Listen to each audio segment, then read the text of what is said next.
যারা শুধুমাত্র শুক্রবার দিন জুমার নামাজ 2 রাকাত পড়ে চলে যান, ইমাম সাহেব যে এরপরে 4 রাকাত সুন্নত পড়ে, এটা ইমাম সাহেবের বাপের সম্পত্তি। হ্যাঁ, কথা বলেন না কেন? কথা বলেন। এটা ইমাম সাহেবের বাপে কইছে পড়তো নাকি? এটা রাসূলুল্লাহর যদি আমল না হতো তো ইমাম সাহেবরে কামরায় এটা পড়নে লাগে নাকি? তাইলে এটা যদি কোরআন সুন্নাহ অনুমোদিত না হতো, এটা যদি রাসূলুল্লাহ সাল্লাল্লাহু আলাইহি ওয়াসাল্লাম না পড়তেন তো ইমাম সাহেব পড়ে কেন? বছরের পর বছর ধরে লক্ষ লক্ষ আউলিয়া, বুজুর্গ, উলামা, মুহাদ্দিসিন, ইমাম, খতিব ওনারা পড়ে কেন? আপনি পড়েন না কেন? আপনারে শয়তানে কামড়ায়, এই কারণ ইবলিসে কামড়ায়।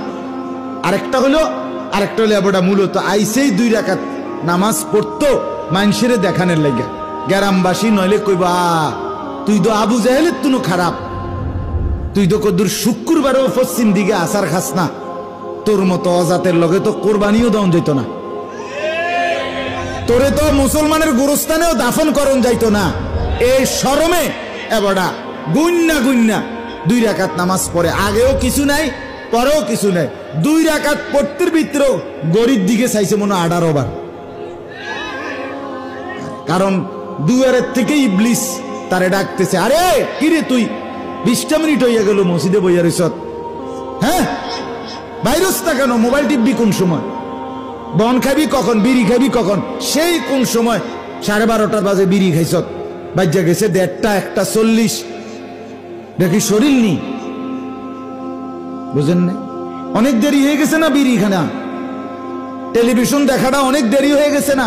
ভাতের থালা লইয়া বইয়া রয়েছে, ভাই যাই ভাতের থালাত বইয়া লাইছে। আর কি জুম্মার নামাজের পরে ভাতের থালাটা ছাড়া আর কিতা দোকান খুলে গিয়া? কথা বলেন না কেন? তো আহা, মুসলমান খামখেয়ালি আর কি, আল্লাহর সাথে মস্কারি করে, আল্লাহর সাথে তামসা করে। আল্লাহ নিলে নেন, 2 রাকাত পড়ছি দেন কত না কত ব্যাড হইতে তো 2 রাকাতও পড়ে না। এই এবারটা ওই নিচের দিকে চাইয়া উদাহরণ দিছে। ঠিক তো ভাই, তুমি পড়ছো দেখিয়া না কত বড় কপাল আমরা, তোমার মতো আকামলা 2 রাকাত না পড়লেও তো আমরা কি করার আছে? আস্তাগফিরুল্লাহ।